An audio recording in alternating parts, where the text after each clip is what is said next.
Salut tout le monde! Aujourd'hui, je vais continuer ma série de vidéos sur la marque e.l.f., mais je vais m'éloigner un petit peu des ombres à paupières parce que je voulais pas parler juste de ça trop de fois de suite pour pas que vous trouviez ça plate, parce que j'en ai encore à parler, mais je vais m'éloigner un peu de ça aujourd'hui. Ben, je vais vous parler de blush.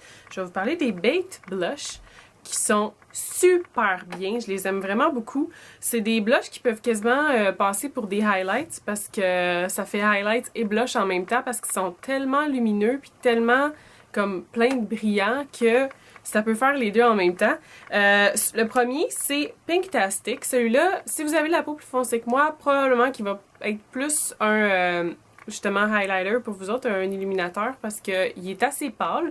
Mais quand vous le portez, si vous êtes la même couleur que moi, je peux quand même m'en sortir en le portant seulement en blush. Puis il fait un beau petit rose super pâle, les journées que j'ai pas nécessairement envie d'avoir un gros look super blush, là, je vais y aller avec celui-là parce qu'il fait un rose pâle mais super lumineux, vraiment beau. Ensuite, le prochain, c'est Peachy Cheeky. Celui-là, il est plutôt corail, un corail assez pâle encore.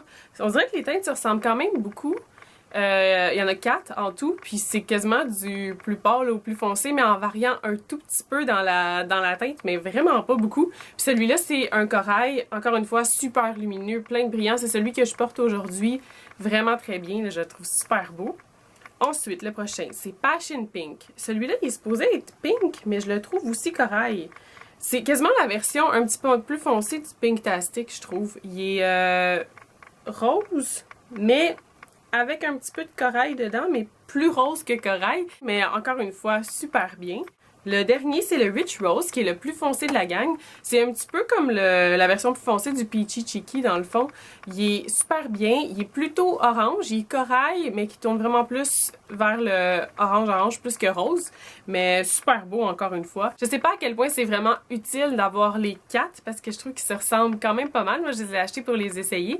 Mais si vous voulez acheter les 4, ils sont seulement 3$. Fait que c'est pas une grosse perte si jamais vous trouvez qu'ils se ressemblent un petit peu trop. Il y en a certains que quand vous regardez, ils ont quasiment l'air d'avoir un mix de bronzer, fait que c'est quasiment comme si c'était moitié bronzer, moitié blush, mais une fois appliqué, c'est vraiment le blush qui prend le dessus sur le bronzer, ça paraît pas comme si vous aviez mis carrément du bronzer un peu partout où est-ce que vous mettez votre blush, là, ça, une fois que vous mélangez avec la brosse, ça fait pas ça donne pas l'effet bronzer du tout.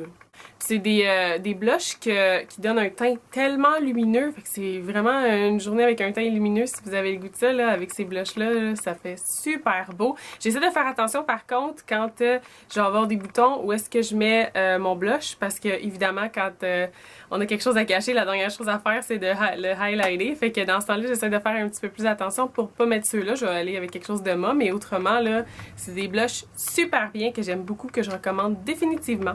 Fait que j'espère que vous avez aimé ma vidéo. Fait qu'on se retrouve bientôt. Bye bye!